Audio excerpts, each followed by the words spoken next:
The last time my family contacted me, they didn't say hello. They sent a document and asked for $127,000. My entire life savings. Non-refundable if their business collapsed. Hi, I'm Fiona Sterling, 34, a senior accountant. I keep records because numbers don't lie. For 8 years, I called into silence. I sent $23,000 in help and got nothing back. No thank you. No birthday text. That envelope proved it. I was never a daughter to them. I was a backup bank account. The second I saw my name on that paper, I stopped being useful. Before we go on, where are you watching from? A kitchen table, a parked car, or a break room? Echoes of Life is here with you. I was 26 when I earned my first real promotion. Junior accountant at Morrison and Blake in Denver. Not glamorous, but it was mine. 3 years of 70-hour weeks. Coffee, late buses, and fluorescent office lights. The first person I called was my father. The phone rang 4 times, then his voicemail answered. I left a message anyway. I said I got promoted. I said I wanted him to know. I called again the next day, then again 3 days later. No callback, no text, nothing. A week later, I scrolled Facebook at lunch. That's when I saw the photos. 47 people at Derek's graduation party, balloons, a 3-tier cake, my father's arm around Derek's shoulders, both of them smiling big. I stared at the screen too long. I wasn't invited. I didn't even know it happened. I told myself the invite was lost. I told myself they were busy. I made excuses because I needed them. I mailed Derek a card. I tucked a $500 check inside. I wrote, "Proud of you," in neat ink. Then I waited for something small. A thank you. A single sentence. A sign I mattered. The check cleared in 3 days. I know because I checked my account. Morning and night, like a habit I couldn't stop. Still, no message came. That was when I started documenting. Not to punish them, to protect my own sanity. I saved call logs, dates, times, missed attempts. I kept screenshots of my unanswered texts.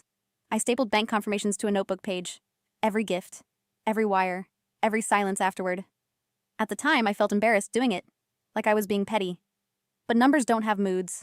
They don't rewrite history. My family did. That's how I learned silence can be a balance sheet. Once the pattern settled in, it never really changed. It just became quieter, more transactional. Derek only called when he needed money. No hello, no catching up, just urgency in his voice.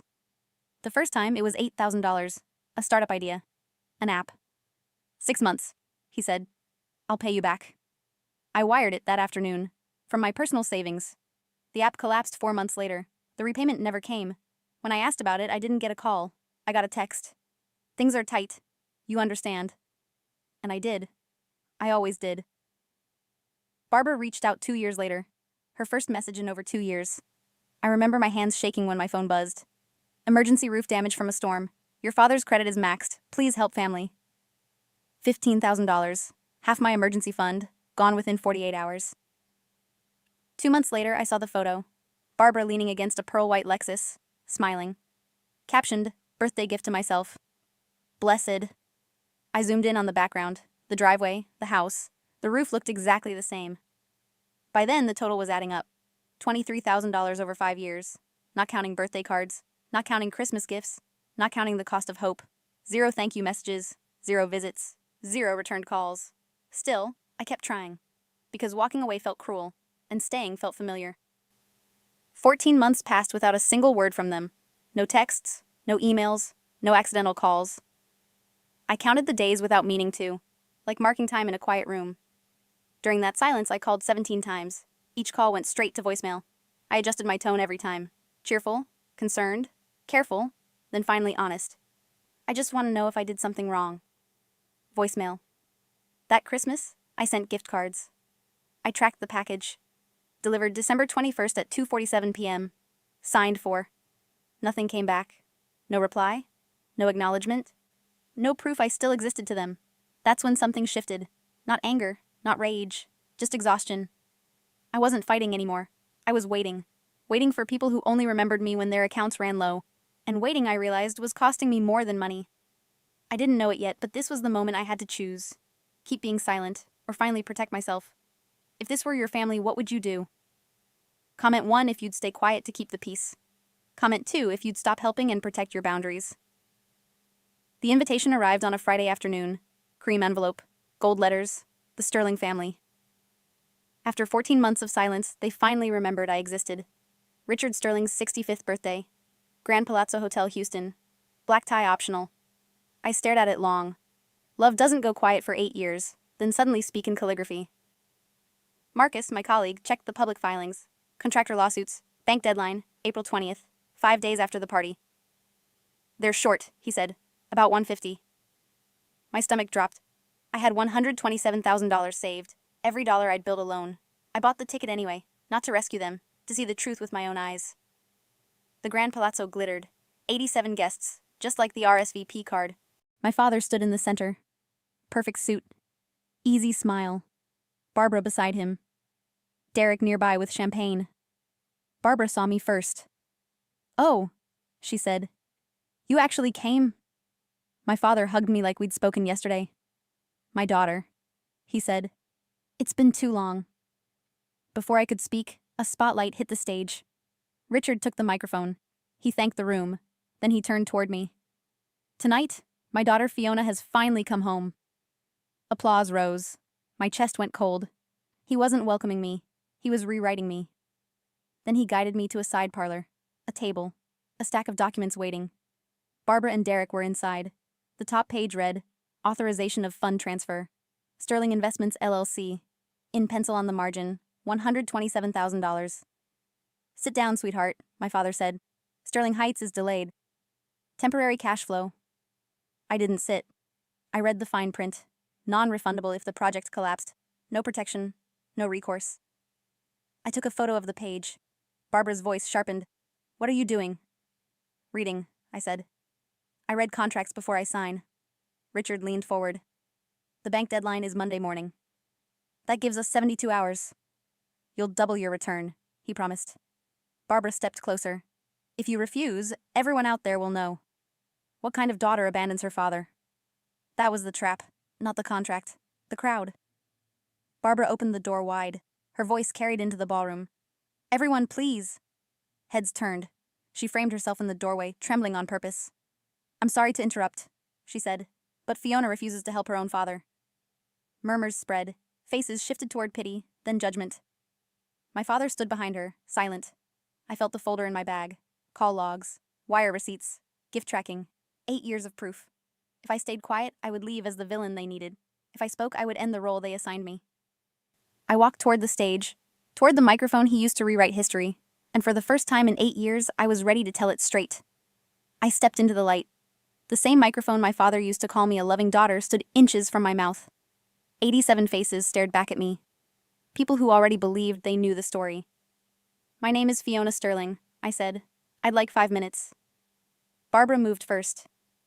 "Fiona, this isn't appropriate." "It is," I replied calmly, "because you made it public." Silence. I connected my phone to the ballroom screen. The slideshow behind me flickered. "Let's start with numbers," I said. A bank statement appeared. January 2017. $8,000 wire transfer. "This went to Derek," I said. "For a startup that failed 4 months later. No repayment." Another slide. March 2021. $15,000 transfer. "Emergency roof repairs," I continued. 2 months later, Barbara posted a photo with a brand new Lexus. A murmur rippled through the room. Next slide. A summary table. $23,000 total. "Over 8 years," I said. "I sent this family $23,000. No thank yous. No visits. No returned calls." I changed the slide again. Call logs. Pages of them. 288 calls, I said. All outgoing. Everyone went to voicemail. Someone near the bar set down their glass.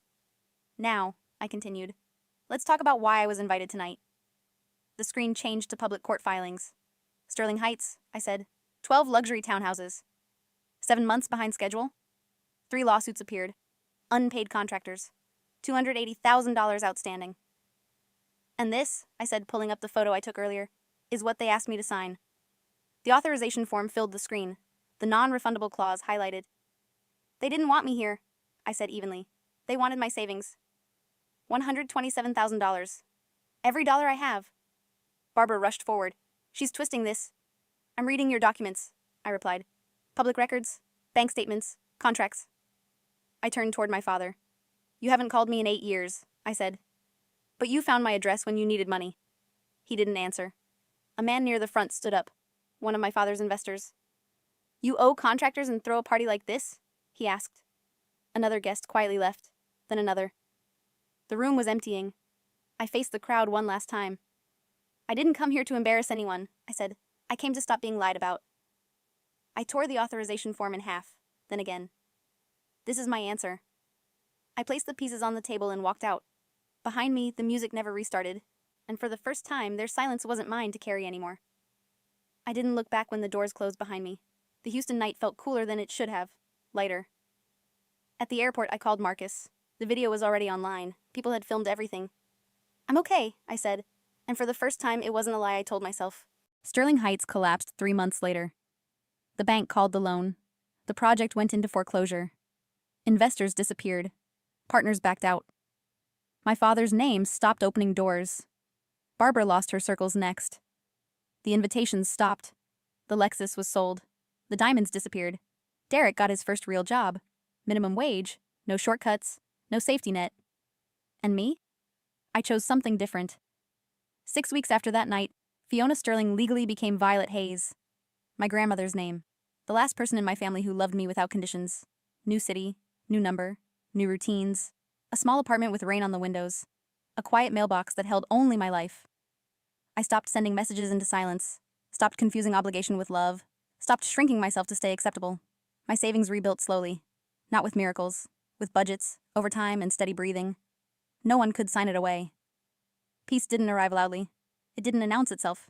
It simply stayed. Not because I won, but because I walked away. Family isn't blood. It's consistency. It's care without transactions. I didn't lose a family. I finally stopped financing a lie. If this story resonated with you and you've ever been treated like an ATM, tell me in the comments. Your story matters too. And if you want more stories about boundaries, self-respect, and choosing yourself without apology, subscribe to the channel. Echoes of Life will be here with you.